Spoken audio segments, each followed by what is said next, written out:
But here's my question, and I don't know, Secretary Marcus or Director Wray, if you want to answer it.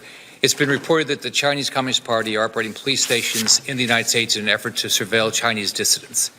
It seems obvious the U.S. shouldn't allow its most significant geopolitical rival, an oppressive communist regime, to establish police stations in the U.S. What authority or jurisdiction does the CCP have in the U.S.? And I don't know which one wanted to testify.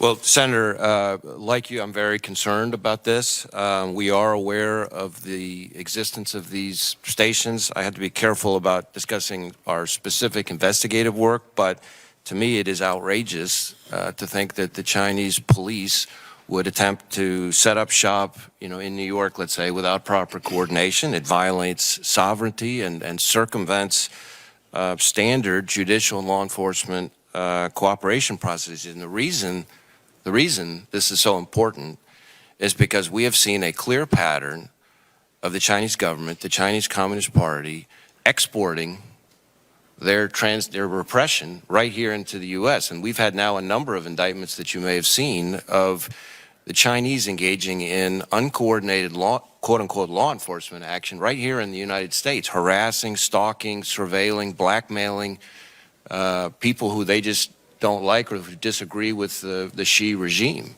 And so it's a real problem, and it's something that we're talking with our foreign partners about as well, because we're not the only country where this has occurred.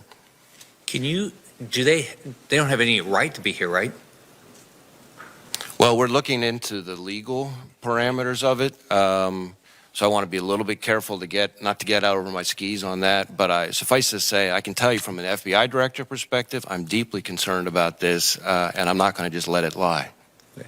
Secretary, does it impact Homeland Security at all?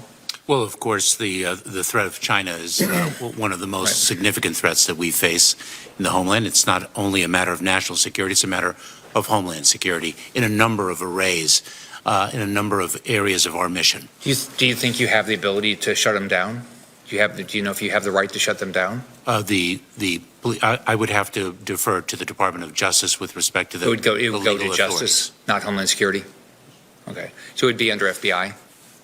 Well, or to the extent that the remedies might be some part of the Justice Department outside the FBI, that could also be a possibility. And then there may be a State Department dimension to this that we're looking into. So when you know they're here, do you know if they're surveilling U.S. citizens? Do you know that yet? Do you have enough information to know if they are?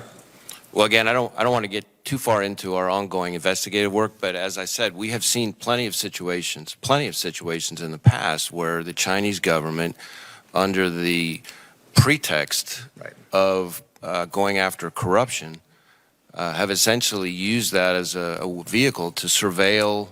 We've had situations where they've planted bugs inside Americans' cars, for example. And one of the things that we're seeing more and more is them hiring private investigators here in the U.S. to essentially be their agents, if you will, to conduct some of this work. So this is something we're trying to call out, and it's important that Chinese Americans and Chinese dissidents who are here know to call the FBI to report when they think they may have been targeted with this conduct. Because you probably can't talk about it in here, I'd like to get a classified briefing on what they're doing, so at some point, so whenever it works out for you guys. We'd be happy to set that up.